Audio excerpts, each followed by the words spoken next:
Hi అండి, welcome back to Dhanalakshmi vlogs. ఈరోజు కేవలం 10 నిమిషాల్లో మీకు చేపల పులుసు ఎలా చేసుకోవాలో చూపిస్తున్నాను, చూసేయండి. ముందుగా అల్లం, టమోటా, వెల్లుల్లి, మెంతులు, కొబ్బరి, కొత్తిమీర అయితే తీసుకున్నాను. వీటన్నిటిని మనం మిక్సీ పట్టుకోవాలి. అండ్ ఇంకా చూడండి, ఒక కళాయిలో ఆయిల్ అయితే వేసాను. ఆయిల్ వేసి జీలకర్ర ఆవాలు వేసి ఆనియన్స్ అయితే వేసుకున్నాను. ఇప్పుడు వీటిని బాగా బ్రౌన్ కలర్ వచ్చేంత వరకు వేయించుకోవాలి ఆనియన్స్ని.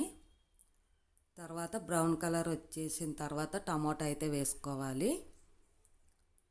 చూడండి, నేను టమోటా వేసి ఇలా చూపిస్తున్నాను కదా. ఇప్పుడు మనము బాగా టమోటాస్ని కలిదిప్పుకొని ఒక ప్లేట్ అనేది పెట్టేసుకోవాలి. ఉప్పు వేసుకోవాలండి. ఉప్పు వేసుకొని పసుపు వేసుకున్న తర్వాత ప్లేట్ అనేది పెట్టేసుకొని మనం బాగా మగ్గించుకోవాలి.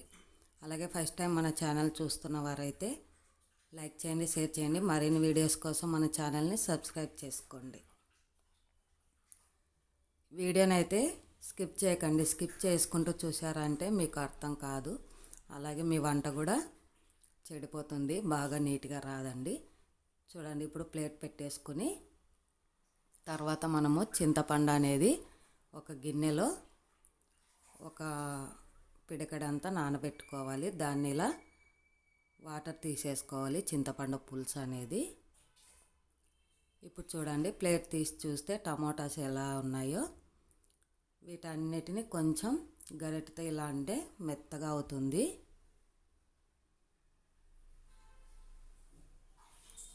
ఇలా మొత్తం మెత్తగా అనుకుని చూడండి, నేను ఎలా అంటున్నానో అలా అయితే అనుకోవాలి.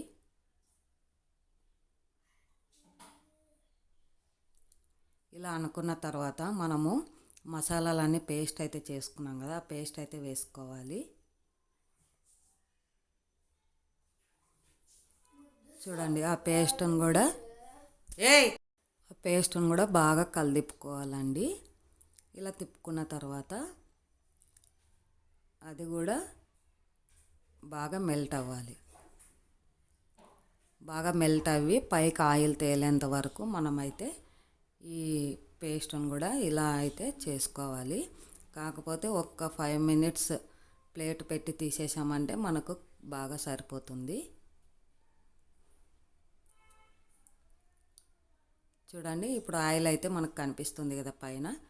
ఇలా అడుగు అంటుతుందంటే మనకు ఇది బాగా పూర్తిగా మగ్గిపోయిందని అర్థం.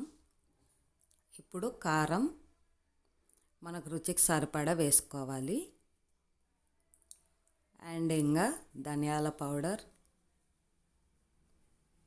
గరం మసాలా మనకి ఇష్టమైతే వేసుకోవచ్చు, లేకపోతే అవాయిడ్ చేయొచ్చు. నేనైతే ఓన్లీ సింపుల్గా చేసేస్తున్నానండి, ఎక్కువ మసాలా వేసుకోకుండా. ఇంకా ఫిష్ మసాలా అయితే మనకు అంగడిళ్ళల్లో దొరుకుతుంది, మనకి ఇష్టమైతే వేసుకోవచ్చు, లేకపోతే లేదండి. నేనైతే వేయటం లేదు, ఓన్లీ ఇంట్లో ఉన్న సామాగ్రితోనే మీకు చేపల పులుసు అనేది చూపిస్తున్నాను. ఇప్పుడు చింతపండు పులుసు అయితే వేసుకోవాలి. అలాగే మనకు వాటర్ ఎన్ని కావాలో అన్నీ చూసుకొని, అంటే మనకు కర్రీలాగా తిక్కగా కావాలా లేకపోతే పులుసులాగా కావాలా అనేది చూసుకొని మన ఇష్టం అండి. వాటర్ ఎన్నైనా వేసుకోవచ్చు.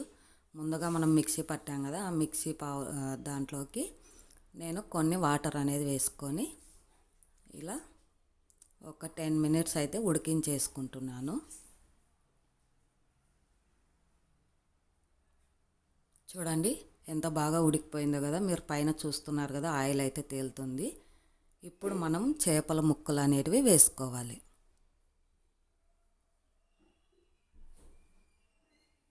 ముందుగా ఉప్పు, పసుపు వేసి అయితే చేపలని కడుక్కోవాలండి. నేనైతే ఆల్రెడీ కడుక్కున్నాను.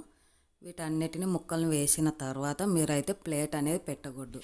ప్లేట్ పెట్టకుండా మన ఇష్టం అండి, ఎంతసేపు అయినా ఉడికించుకోవచ్చు. ప్లేట్ పెట్టేశారంటే ముక్కలు విరిగిపోతాయి, ముక్కలు అనేవి నీట్గా రావు, పీస్ అయిపోతాయి. ప్లేట్ పెట్టకుండా మీరు ఒక అర్ధగంట, గంట సేపు ఉడికించుకున్న పీస్ అయితే కాదు. మనకి ఎలా వేసామో అలానే ఉంటాయి ముక్కలు. చూడండి, మొత్తం వేసేసి నేను ప్లేట్ వేయకుండా అలానే ఉడికించేసుకుంటున్నా.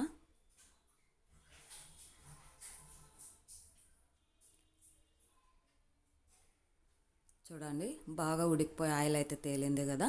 ఇప్పుడు నేను గార్నిష్ కోసం కొంచెం పైగా కొత్తిమీర అయితే వేసుకుంటున్నాను. చూడండి ఫైనల్గా గార్నిష్ కోసం నేను కొత్తిమీర అయితే యాడ్ చేస్తున్నాను. ఎంత బాగుందో కదా చేపల పులుసు అనేది. ఎలా ఉంది ఏంటనేది నాకు ఒక కామెంట్ చేయండి. అలాగే ఫస్ట్ టైం మన ఛానల్ చూస్తున్న వారైతే లైక్ చేయండి, షేర్ చేయండి. మరిన్ని వీడియోస్ కోసం మన ఛానల్ని సబ్స్క్రైబ్ చేసుకోండి.